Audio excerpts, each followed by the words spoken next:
Hello and welcome to 4 Halfwits and a Dungeon Master. I'm Yindy, your Dungeon Master, and in this show I take some of the UK's top improv comedians, lock them in a room for 5 hours and force them to play geeky board games with me. Seriously, try the locks, you won't get very far. And with that, let's meet our players. First off, we have the magical Steve Worsley. Thank you very much. The majestic Stu Murphy. Majestic. Thank you. The mischievous Will Tomas. And the absolute madman that is Billy Kirkwood. Thank you. Fear and tremble. So, hello, gentlemen, and welcome to the table. So, to give a little background on you guys, you are all improv comedians at the top of your field. You travel up and down the country playing to packed audiences, hundreds of thousands of people, pissing off the Guardian, in your case too.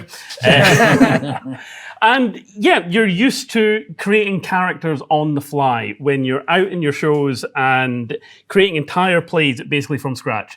So apart from the little kind of tester game that we had prior to this, which was an interesting experience to DM to say the least, do you have much experience in terms of role-playing games generally, or Dungeons and Dragons, that sort of thing?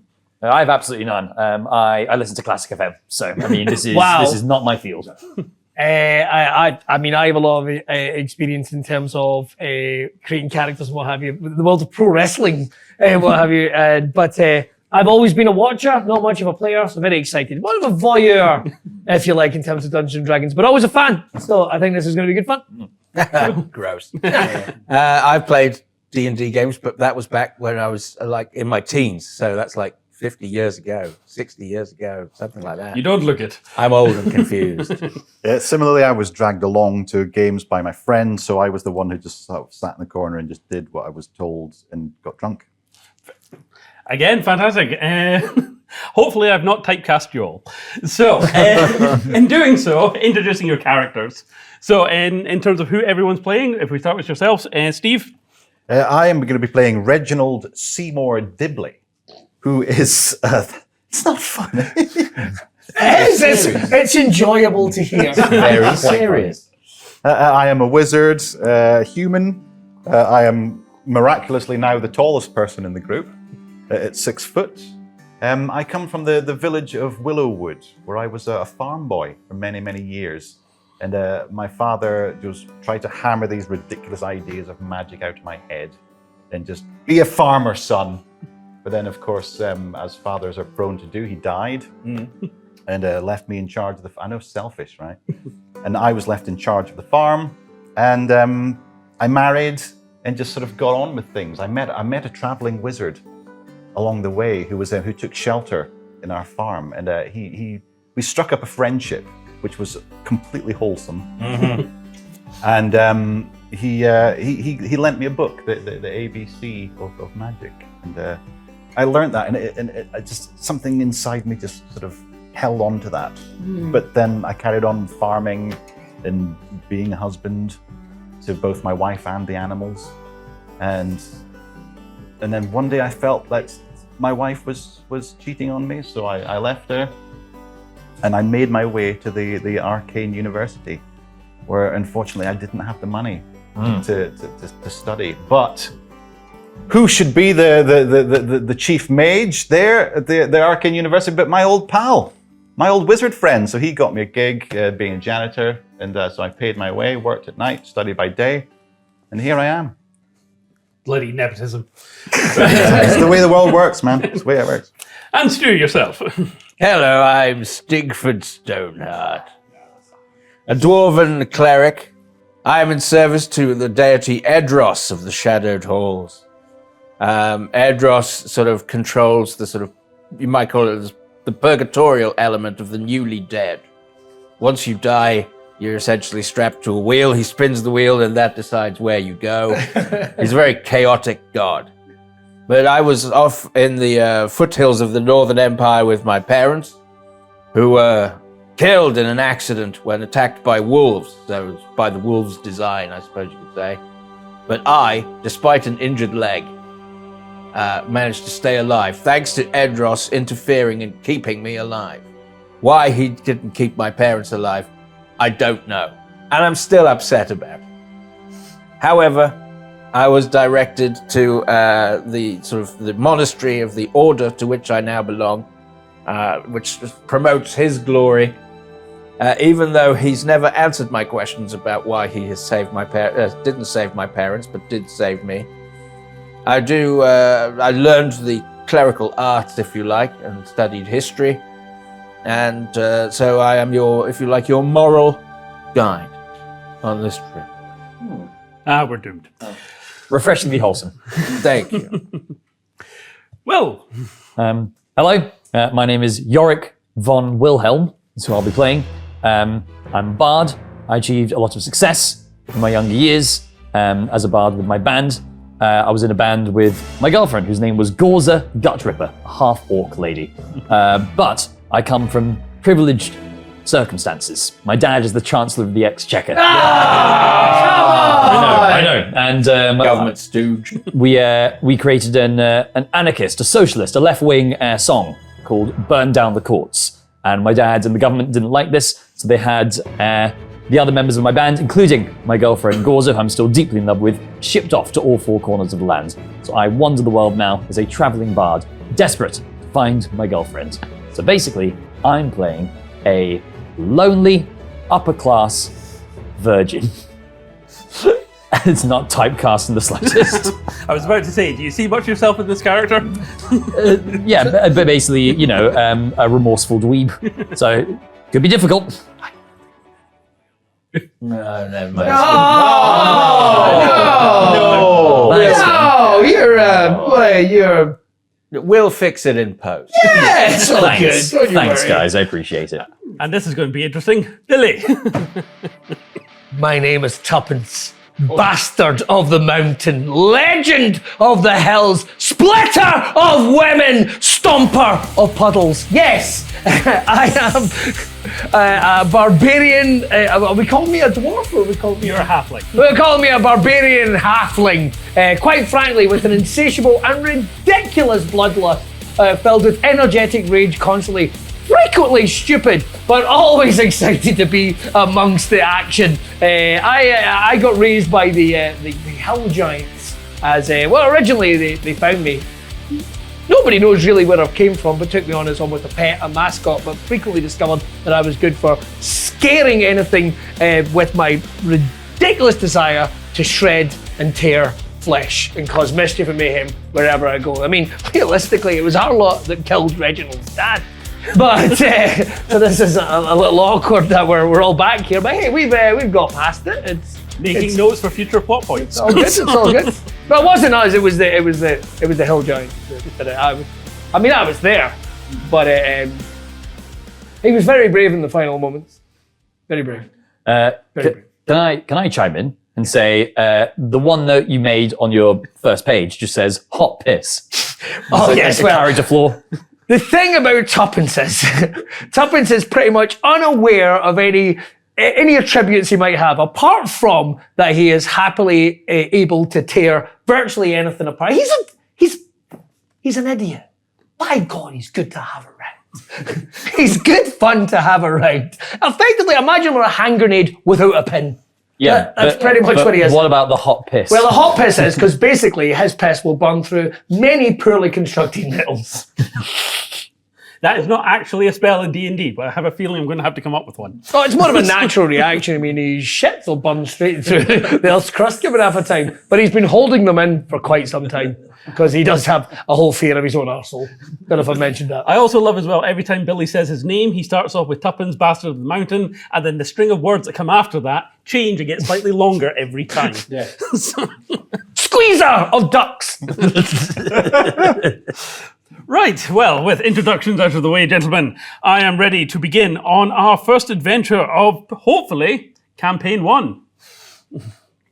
So, with that epic narrator voice, see if I can actually keep this up. It is the 102nd year of the Imperial Age. The Empire of Man and Elves have crowned themselves the peak of the civilized world and have united, though some may say conquered, much of the Western territories, and now they have turned their gaze across the Ruby Sea. New lands to colonize, resources to plunder, and other, less civilized cultures to be indoctrinated into the Imperial fold. This is the will of Lord Azrael, God of justice, order, and the imperial truth. His will be done. Born a humble mortal, Azrael and a band of adventurers challenged and slayed the old gods and founded the imperial city of Canor, with its marble spires and abundant gardens.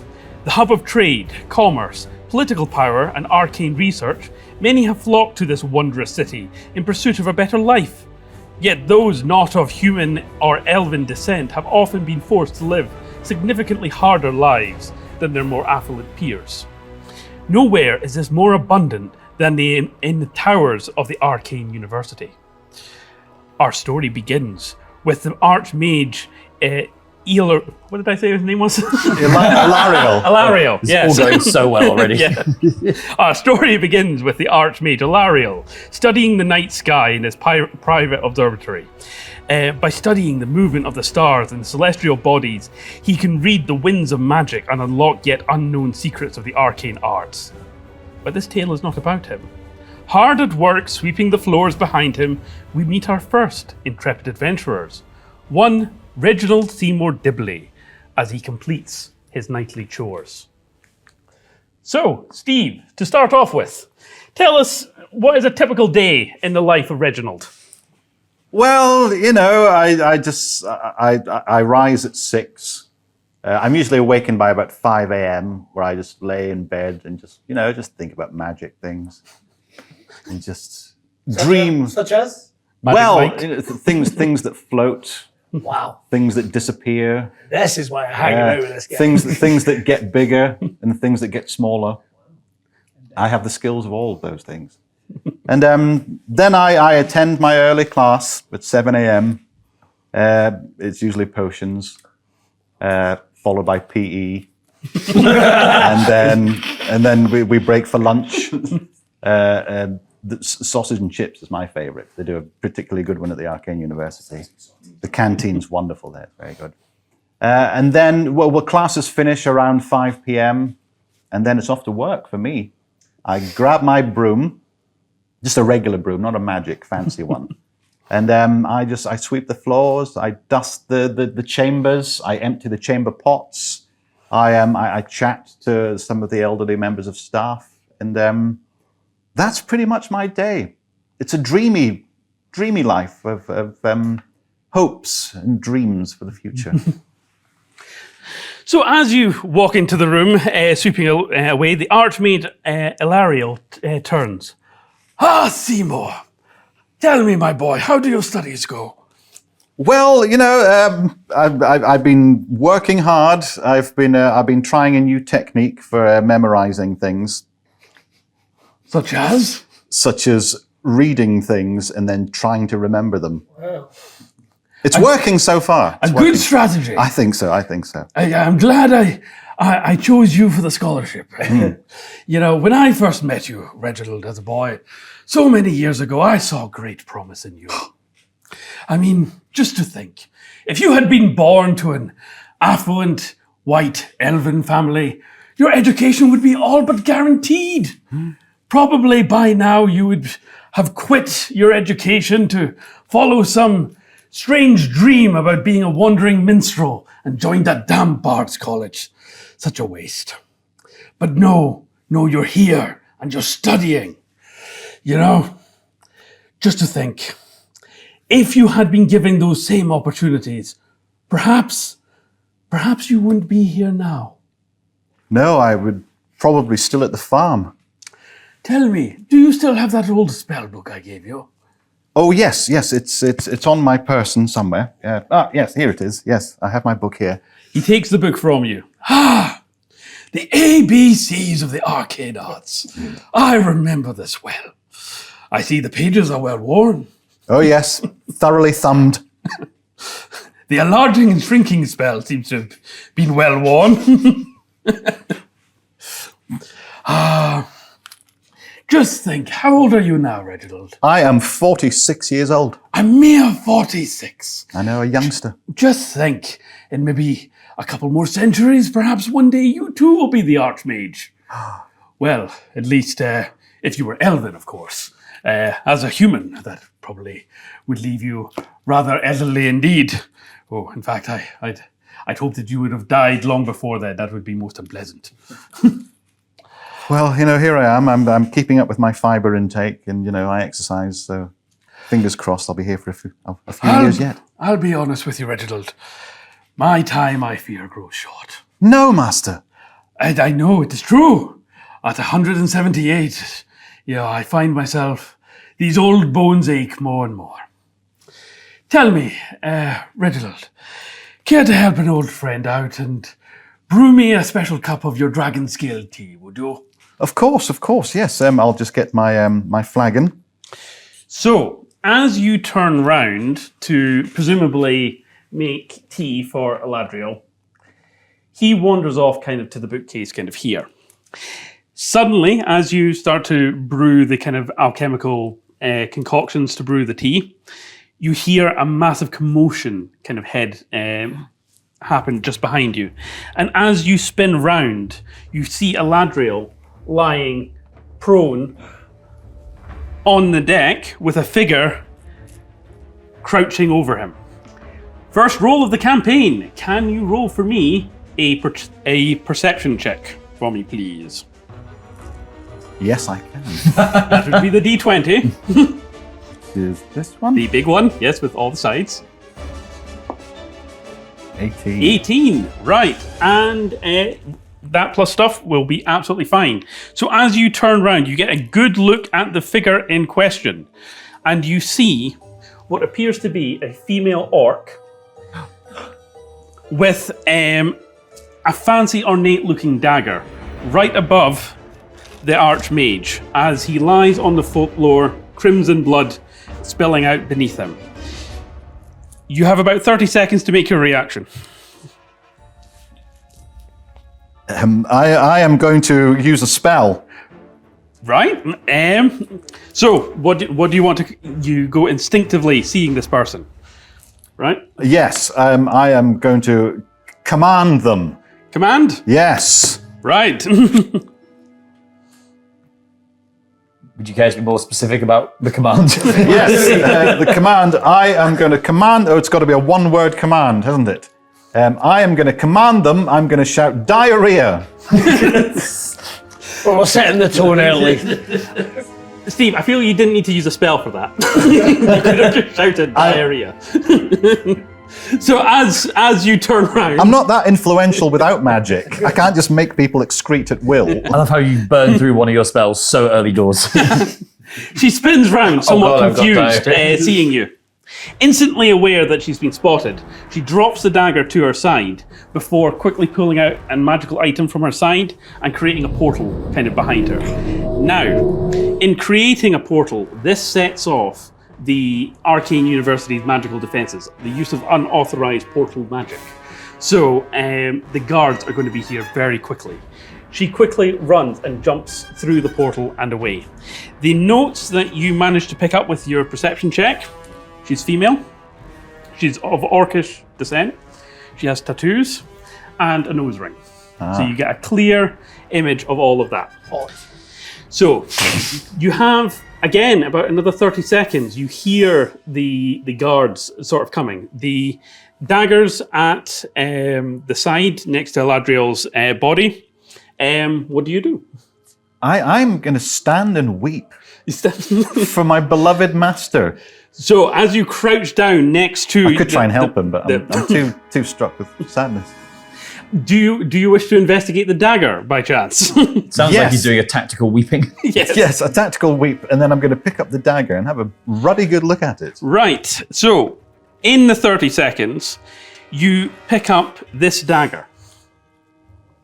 And you notice that on the hilt, there's quite an emblazoned emblem of two theatre masks, one laughing, one crying. And as you are inspecting the dagger, crouched over your master's body, the door bursts open, and 2 of the magical sentries instantly burst in. What's going on here? I instantly know what you're all thinking. Absolutely, this does not look good. Sling. Absolutely. Sling. No, it's a fair cop. It's a fair cop. I trust the justice system. I am going to let things take the course.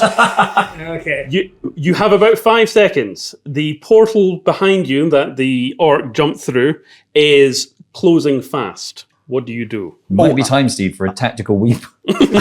Yeah, I'm going to weep my way as quickly as possible to the portal. You're diving through the portal? Yes. Right, in floods of tears, snot and viscera, at the death of your master, the dagger in hand, you dive towards the portal. However, your hands move of their own accord. You, almost on instinct, you grab Ilariel's spellbook, his prized possession of all his wizarding knowledge, and you dive directly kind of through the portal, and then away. Eve. That was close. Why has Edros abandoned us? Edros is speaking to me now. He demands your faith. Your devotions to him have not been enough. Above the statue of Edros, a giant rip in time and space, a rather confused Reginald Seymore Dibley drops out of the portal. You know where you are. I do not. You trespass on my temple. Not by choice. I was... No, you were saved by the great Edros. Sigford! The rules of the great game have been broken. Agents of chaos walk among us. So too have I been forced to intervene in my own self-interest. But I will have what is mine set right. Beware the twin masks of he who laughs. He says you are my servant. I have my task to complete. Help me, and I can probably help you get home. Hi, Yindy here, in my self-insert DM form. I'd just like to take a moment to thank all the amazing people who worked on and contributed to 4 Halfwits. We have an amazing series ahead of us filled with all kinds of madness and chicanery, and I'd love to do it all again. But I need your help. This show was entirely self-funded, and I'd love to get everyone back for a campaign too. So if you had fun, giggled at any point, like, subscribe, spread the word, and share us with your mates in D&D group. Maybe even check out our Patreon where you can catch next week's episode early. Thanks again for watching.